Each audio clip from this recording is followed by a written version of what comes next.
Hi అండి, అందరికీ నమస్కారం అండి. ఈరోజు నేను ఒక వెరైటీ కూర చేస్తానండి. ఇది ఎక్కువ మా సైడ్ దొరికే కూరలండి. గిద్దలూరు సైడు, నంద్యాల గిద్దలూరు సైడ్ దొరుకుతాయండి. ఇవి తంపకాయలండి. ఇవి మా చిన్నప్పుడు మా అమ్మ చేసేదండి. తంపకాయ అంటారు. మా మంగళూరు రోడ్డుకి వెళ్ళి వెళ్తుంటే కనపడ్డాయండి. అక్కడ కనపడంగానే నాకు భలే నచ్చాయండి. తీసుకున్నాను. ఒక అరకిలో తీసుకొని వచ్చామండి. వీటిని కడిగి శుభ్రం చేసుకున్నానండి. ముక్కలు ఇలా ముక్కలు చేసి పెట్టుకున్నా. సన్నగా ముక్కలు చేసి పెట్టుకోవాలండి.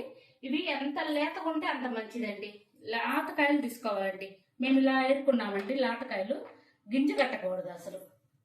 అది చేసే ప్రాసెస్ చూపిస్తానండి మీకు. ఆయిల్ పెట్టుకున్నా, మంతపాటి బాండి పెట్టేసుకుని ఆయిల్ పెట్టుకున్నానండి. ఆయిల్లో కొంచెం జీలకర్ర వేస్తున్నాను. ఉల్లిపాయలండి, ఒక ఉల్లిపాయనండి.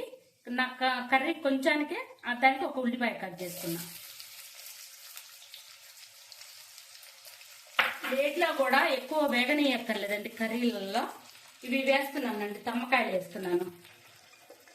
సన్నగా ఇలా కట్ చేసి పెట్టుకోవాలండి. ఇవి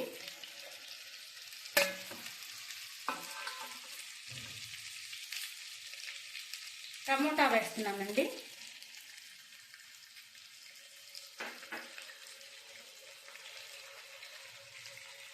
కారము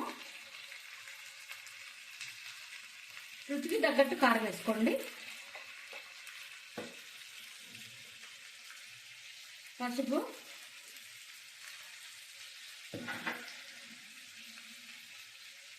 రుచికి తగ్గట్టు ఉప్పు అండి. దీన్ని మూత పెట్టి బాగా మగ్గనిద్దామండి. ఎంత మగ్గితే టమోటా అంతా పూర్తిగా మెత్తగా అయిపోయేంత వరకు మగ్గిపోవాలండి. మగ్గనిచ్చినాక తర్వాత చూపిస్తానండి.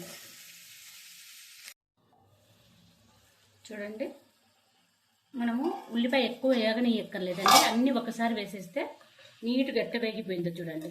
ఉప్పు, కారం, పసుపు, ఉల్లిపాయ, టమాటా మొత్తం మగ్గిపోయిందండి. ఈ తమ్మకాయ నూనెతో బాగా మగ్గిపోయిందండి. చక్కగా ఉప్పు కారాలు టేస్ట్ చూసుకోండి. ఎవరికి తగ్గట్టు రుచికి తగ్గట్టు అన్నీ చూసుకోండి ఒకేసారి. ఇప్పుడైతే మొత్తం తెలుస్తుందండి మనకి ఉప్పు కారం. ఇంకో వాటర్ వేసుకున్నామండి. కొంచెం వేడి నీళ్ళు పెట్టానండి. ఇవి మెత్తగా ఉడకాలండి కూర మాత్రము. ఇది ఎంత మెత్తగా ఉడికితే అంత టేస్ట్ వస్తుందండి బాగా కూర. ఇది మెత్తగా ఉడకనిద్దామండి. ఇంకా మనకి ముక్క మెత్తగా అయిపోవాలి. అప్పుడే రుచి బాగుంటుందండి. మూత పెట్టేస్తున్నా. కూర చూడండి దగ్గర పడింది. అంతా ఇలా దగ్గర పడిపోయింది కాబట్టి కూర ఉడికింటుందండి.